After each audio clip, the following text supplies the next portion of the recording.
Hey everyone, this is BT. What's going to be different for you this year? Come inside. David and I are going to talk all about the year that was, and more importantly, what's ahead. And there's a lot of good nuggets you're going to take from this. So let's check this out.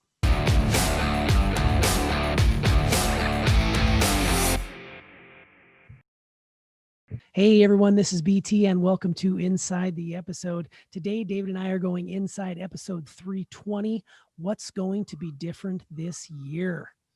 So I can't believe we're already having this end of the year wrap up on the inside the episode here. It's crazy. Yeah, it was a long year, but a quick year. It was. I mean, I was just sitting there thinking, it feels like we've been dealing with this pandemic for years. It's so funny how time just sort of collapses. But the truth is it's only been we've been in effect in this for 9 months. But man, does that 9 months feel like 9 years. Yep. I think we moved from the office to the house in third week of March. Yeah. Something like that. And then we went back to the office and we decided to come back to the house just to wrap up the end of the year so everybody was safe for their holiday gathering or whatever they're doing. Yeah, I mean, people are traveling all over and we want to minimize the spread. So we're doing our part definitely. And we're doing our last inside of 2020 here from our own home studio. So for all of you out in YouTube land, hopefully you're enjoying this and we'll dive right into this. So it's crazy to think back, David, on 2020 and where we stand right now. And a year ago at this time, we were having a much different conversation. And I remember thinking, to myself, 2020, this is going to be the year of vision, the year of clarity. Perfect eyesight is 2020. And then it started out that way. And then really early on, like you said, in March, things started to change. I want you to go back because you were one of the people that got really out in front of this thing when it happened. You sort of pivoted within your own company. Just talk a little bit about how you're able to do that, not just this time, but you've done it multiple times before. It's just amazing to me. How do you adjust on the fly so well? Well, one of the things, so the interesting thing about this year was that I remember distinctly when all of this started to happen, we were hearing about this virus and everything. And it's not, we heard about the SARS before and, the swine flu and, all that stuff, things that we've heard about over the years. For whatever reason, those things never really registered on my mind all that much while they were happening. But when I saw in the beginning of March, when I saw big business start to react to this, I knew that there was something else behind it. Because you just don't see big business react to something that is a rumor or that's hype or whatever. And I was hearing about one business after another that were taking precautionary measures. And I thought, this is something that we need to pay attention to. I typically don't pay too much attention to the news. I usually take in enough to stay informed, and that's it. Otherwise it's, because it's just so damn negative. I don't even want to be in the environment, but I do want to be informed. So I take news in a little bit every day just to see what's going on in the world, to keep up with everything. Also, so that I can serve the people that I work with well, that deal with some of this stuff on a regular basis. But anyway, so I see this start to happen. And I remember that we were in our conference room and we were having a meeting, and I said, there's something seriously going on here. We need to, and everybody in the room was kind of like, yeah, it's just it's a cold, it'll be gone. And I was like, guys, this is there's something different about this. And what it was for me was the big business. So I immediately started really paying attention to what was going on, because the whole question was, how does this affect us? What do we have to do? And what do we need? Because the whole part of the idea with a lot of this stuff is getting a jump on it, right? If you can make a change early before anything happens that's too severe, that's always a benefit, right? So you mentioned that I've done this before. I did. So when I first started business, the first year was a recession. Okay. And then in 2001 was 9/11, right? So I'll never forget when 9/11 happened. I was in the middle of so I was actually at home. I had just come off the road. I was doing seminars in Canada, and now I was conducting seminars on the phone, because we also did phone seminars back in the day. And I had one I had to do that night. And I remember doing it that night, and nobody said a word. I didn't address it. Nobody else addressed it that night, because I think it was just so big, we didn't know how to wrap our mind around it at the time. It was like, let's push through what we have to do, and then we'll figure it out from the rest. The way that I adapted to that was, until everything got clear, the live seminars that we did, we just moved them to phone seminars and we did them over the phone, and we were able to breeze right through that scenario. But there were several scenarios that happened over the last 20 years between 2008, 2009, and the crisis, and I had an embezzlement in that period of time. There were some other financial factors that happened, some different things that were going on in the world that all caused me to look at something different. So to answer your question, it's basically because what I do every day is I help people figure out ways to get around problems. Every day, all day. That's basically what I do. I did it 7 days a week for the first 7 to 10 years that I was in business. And now, like I do it, Steph does it, you do it. We all do that to some extent in the company because we're a coaching company. So we coach people on business, we coach people on their personal life, and we're not coaching them because everything's going great. I mean, some people we're coaching that's going great, but even then, it's how do we overcome problems? So there's some mindset principles that you learn that allow you to stay in the right mindset for just about anything to show up. And it's, first of all, it's understanding fundamentally how the laws of the universe work, because I believe if you understand those laws, really what they are they're the laws of how to think.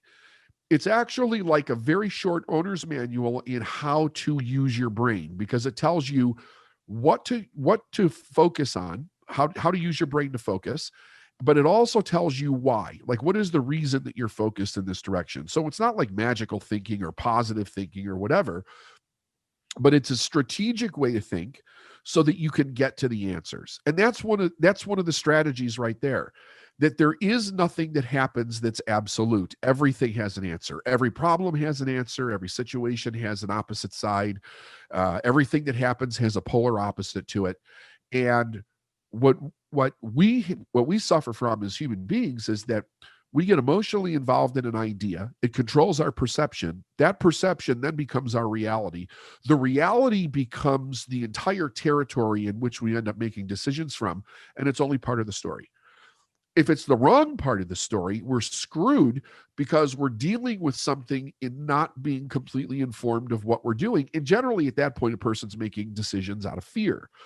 So when you do this every day, what ends up happening is you literally change the way that you think. I automatically think this way. It doesn't matter what happens. I know there's another side to it. So even if I'm afraid or hurt or I'm going through something or whatever, it's not a place that I get stuck. I'm constantly looking for the other side. And when COVID happened, I immediately went to what is the other side? When they shut everything down, I knew we were prepared. We had a media team. We had done electronic seminars for years. All we had to do was incorporate the video. We handled that right quick.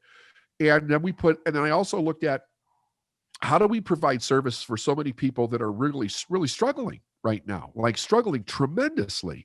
And we were able to handle that also. And then we brought it all together, and then we learned quick. Like all of us, that everybody on the team that was doing their part was learning their part as they went.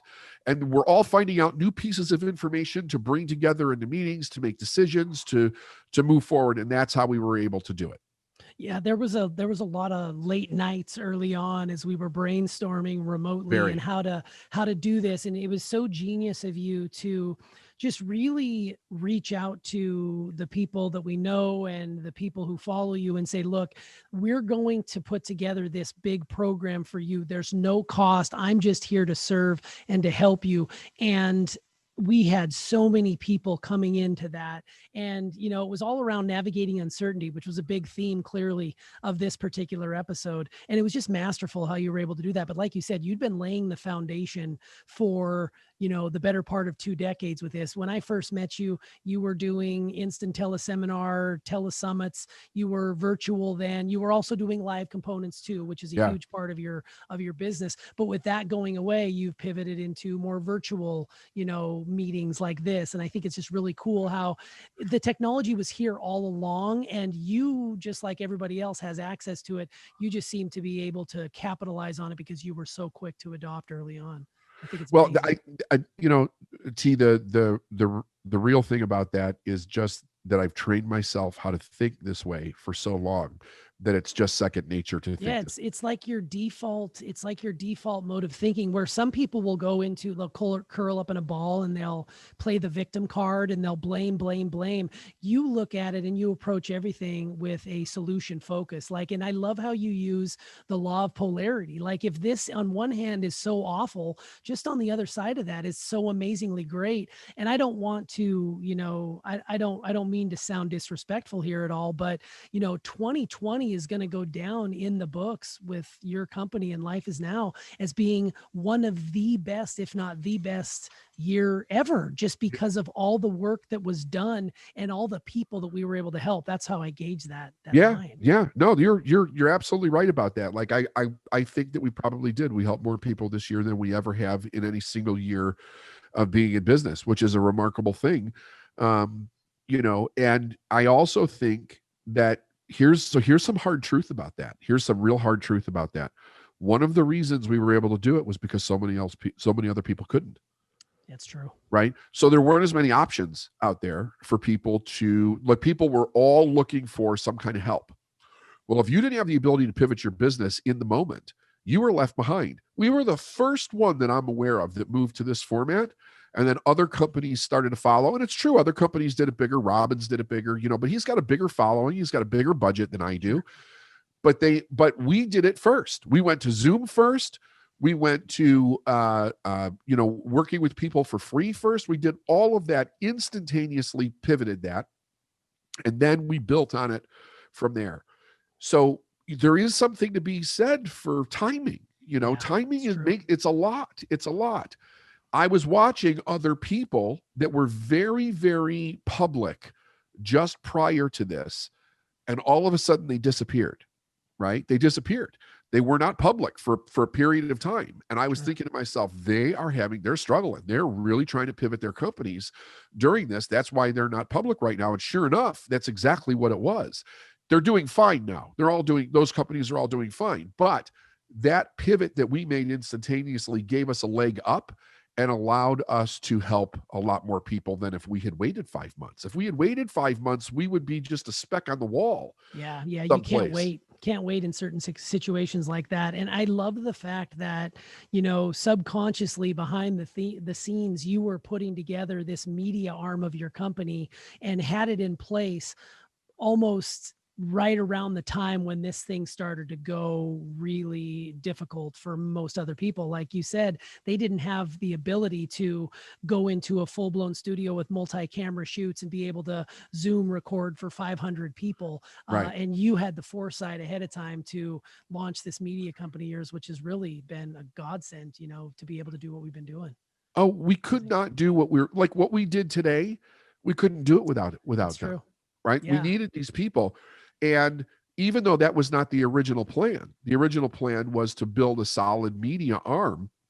And that's still the plan. However, that had to be put on hold because we had to pivot the parent company in order to be able to make sure that was stable and move forward. So we used those people that we hired for the media company to serve the parent company. We did do a little business building on that end, but not much to speak of.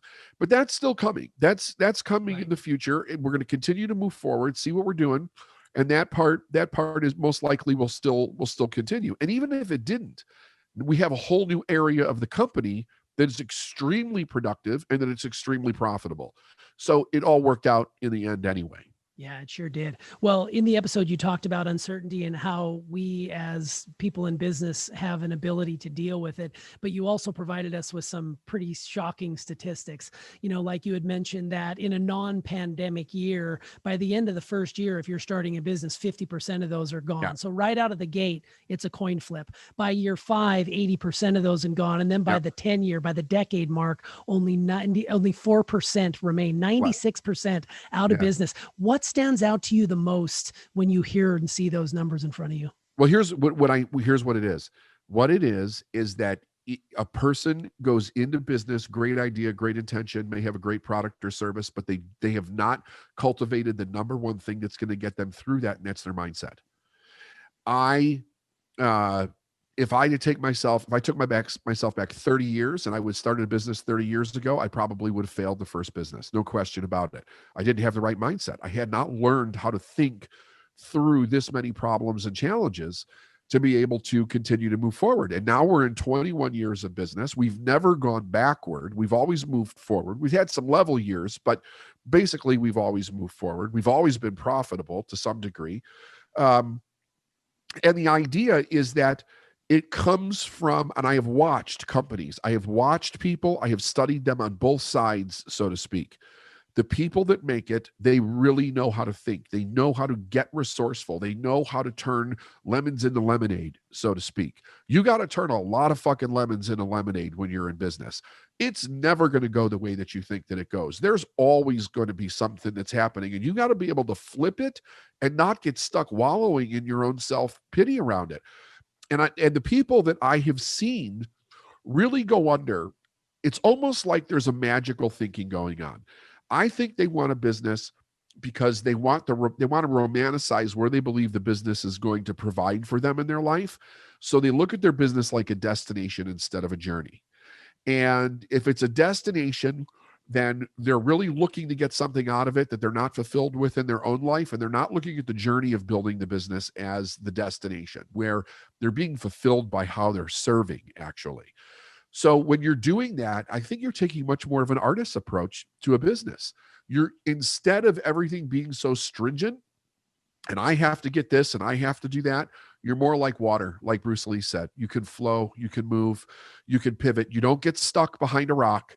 You know, if it happens, you take it with a grain of salt. You may not like it, but you don't get stuck there and you move. And it's being able to be limber like that, that you can move. This whole idea, T, around you have to be able. Let me get my head right here, because I wasn't going to say this. You have to be able to break through the threshold of control. That's the idea. And if you can't do that, you're going to get stuck and crash. It's going to happen. It's not a question of will it happen. It totally will happen, because everything is constantly changing. Yeah, for sure. And I love that you segued right into constant control. And it's something that most business owners deal with. And oftentimes they're the bottleneck in their own business, and it's keeping them from the growth because they have to have their hands in everything that they do. And you spoke about those who are able to break through it. Like you just mentioned, they take a deep look at their value system. They're dedicated to seeing the goal through, and they are willing to adapt to any changes, just like the water flows around the boulder in the middle of the stream. Yep.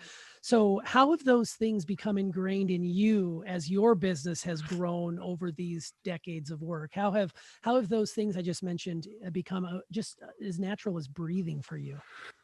Well, but it wasn't always like that. So like you mentioned about the bottleneck's always the leader, right? It's always the leader in the business. The leader has to take responsibility. And when there was a couple of years there where this was really rough for me.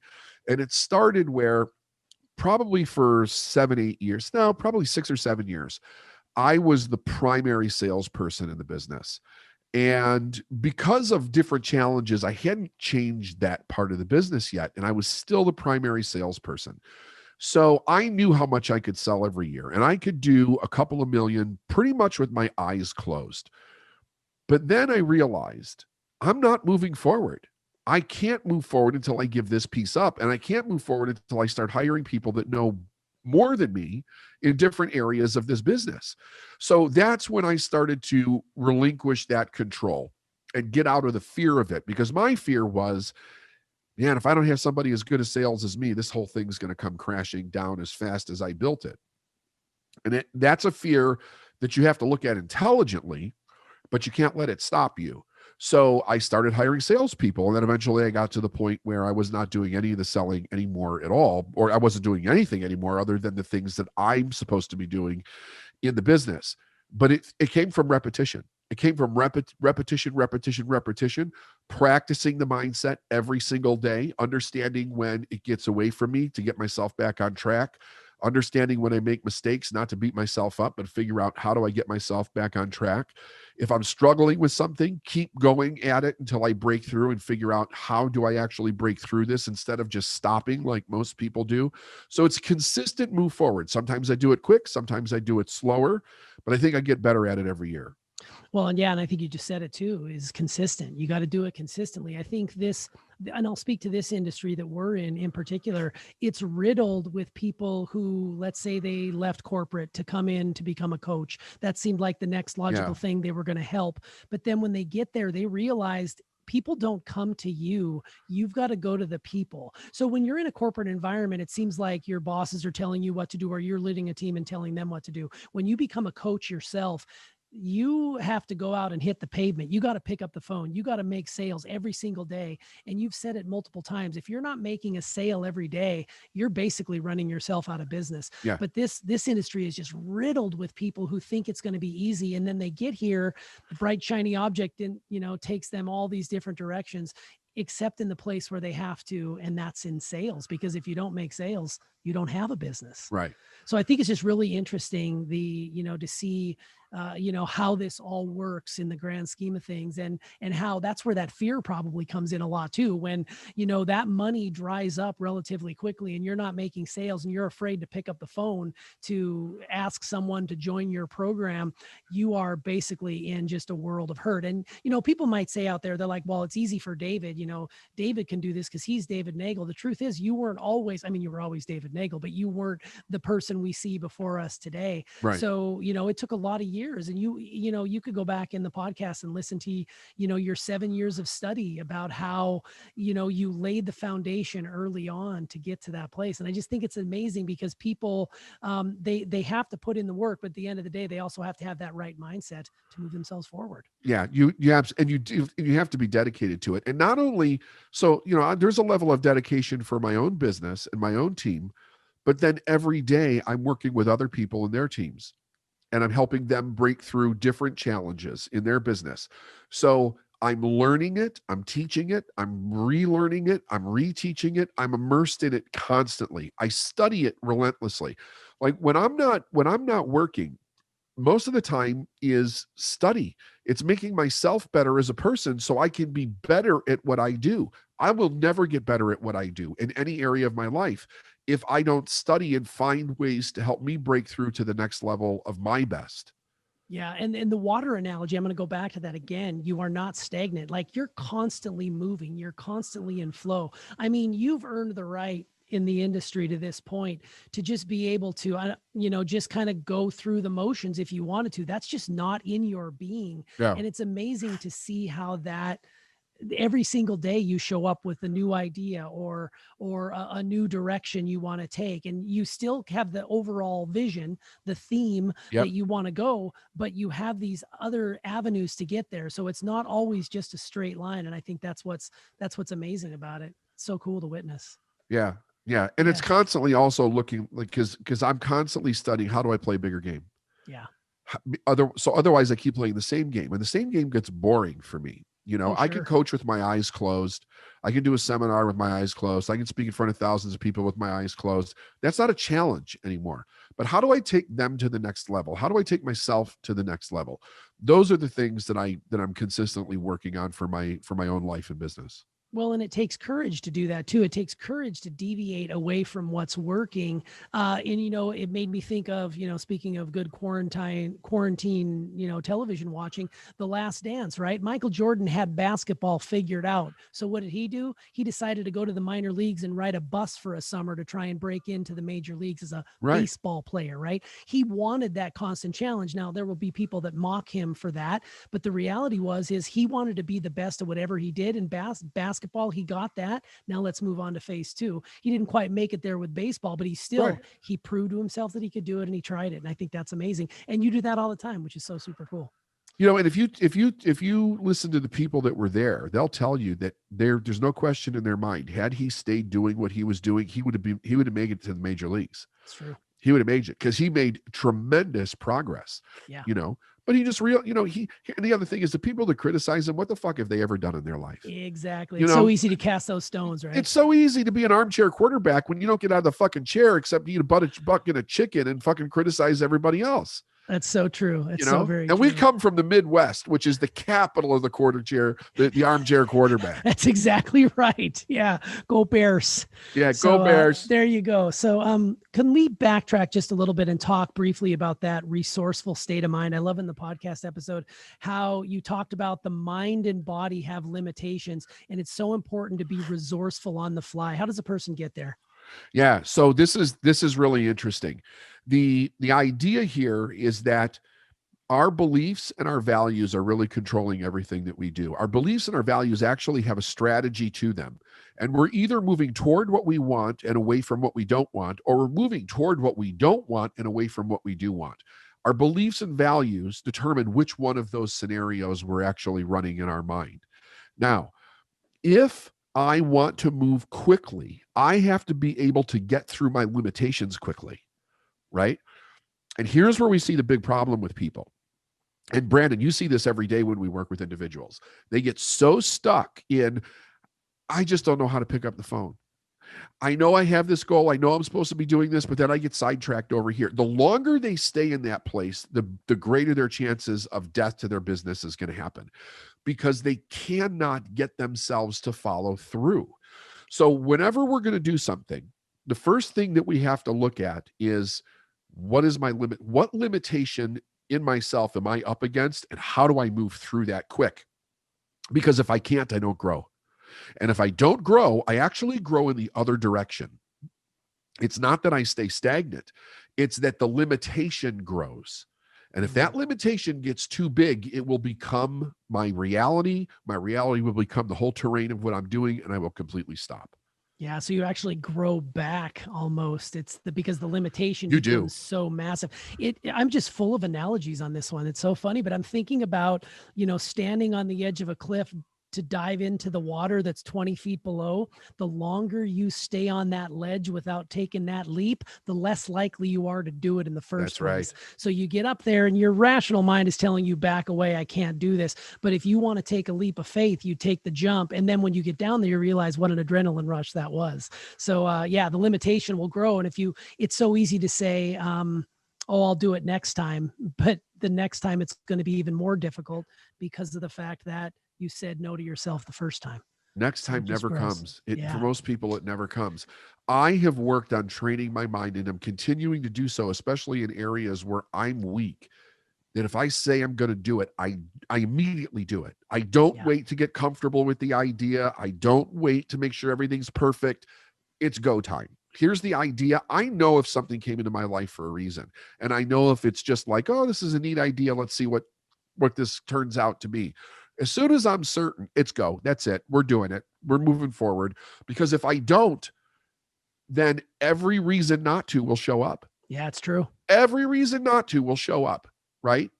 That's what'll happen. So when it comes, you have to be willing to take action on it immediately, and then learn, adjust, and pivot as you grow. You have to get through those limitations fast if you're going to grow. There's no other way. Yeah. And it's just a decision. I mean, it really is easy. It's just a decision to say, I'm going to move forward and I'm going to go through it no matter what happens. I'm still here. I'm going to make it. So, right. Well, in the episode, you also listed some items that help keep you personally in constant preparation and allows you to be flexible in any situation, just like you were when the pandemic hit back in March.